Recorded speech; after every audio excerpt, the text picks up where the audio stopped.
Yun, nakarating na kami dito, malapit na kami sa baybay. Dadalhin ako ng kapatid ko dun sa papakita niya sa akin yung lumubog na barko dun lang sa may gilid.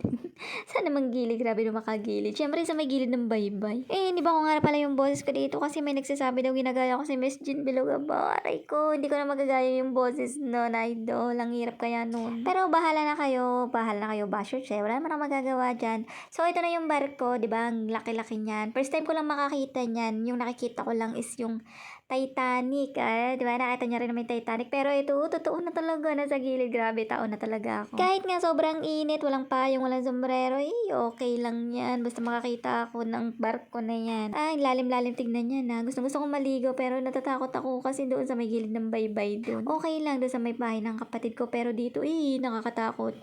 Pero, paano kaya to sumadsad no? Ang laki-laki niya. Ba't kasi naman gumigilid ka? Ay nako, yung ano dito, kapitan. Siguro ako inanto ko kay nalasing. Charis lang naman. Ayan, natuwa nga ako, di ba? Ayan, nagsulat pa nga ako dyan sa buha-buhangin. Grabe, ang ganda-ganda talaga ng view dito. Pero, naalala ko to, yung mga nagsusulat ng ganito. Alam mo yung mga naliligaw, tapos ayun, napupunta sila doon sa mga baybay na ganyan. Tapos nagsusulat sila ng help, help, para pag may dumaan na aeroplano talaga. Makita sila. Pero ito, hindi kami naliligaw. Sinadya ko lang talaga dito na pumasyal kasi syempre minsan lang to. Ayan, sinulat ko na nga rin dyan yung pangalan ng page namin. Syempre, support nyo naman po kami. Tapos share nyo naman yung mga vlogs ko. Tingnan nyo naman sobrang effort talaga. Nakarating pa ako ng Ilocos. Yan, ang linaw-linaw ng pagkakasulat ko Baka may dumaan kasing airplane. Makita ko. Isa kanyo naman ako ng libre. By the way, balikan na nga natin itong lumubog na barko na to. Ang laki-laki na ito Tapos sinilip ko yung loob niya, ang dilim-dilim. Hindi ko alam kung may mga nakapasok na talaga dito. Tapos nakita ko nga yung pinaka-hélice niya, laki-laki talaga. Yan, enjoy na nga Sabi ko nga sa kanila, kuhanan ko muna sila ng picture. Yun, nakita ko nga rin alam niyo yung nasa harapan na yun? Doon yung mga kapitan, doon siya nakastay. Ayan, ang init-init talaga. Kitang-kita niyo naman, sabi ko nga nagayaan na akong umuwi. Pero nung pauwi na nga ako, grabe, nakita ko yung likod ng barko. Kapag ka pala malayuan, makikita mo siya ng mas buo. Mas makikita mo talaga yung kabuuan niya. So, ayan yun yung likod niya.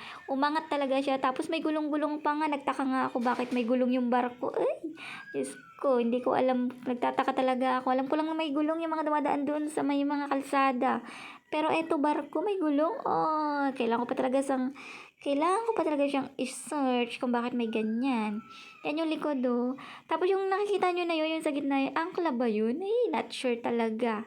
Ayan, ang dami-dami niyang gulong Siguro gumugulong yan sa baybay. Kaya yan tuloy sumadsad siya. Yun, okay na siguro. Nakontento na rin naman ako sa mga nakikita ko.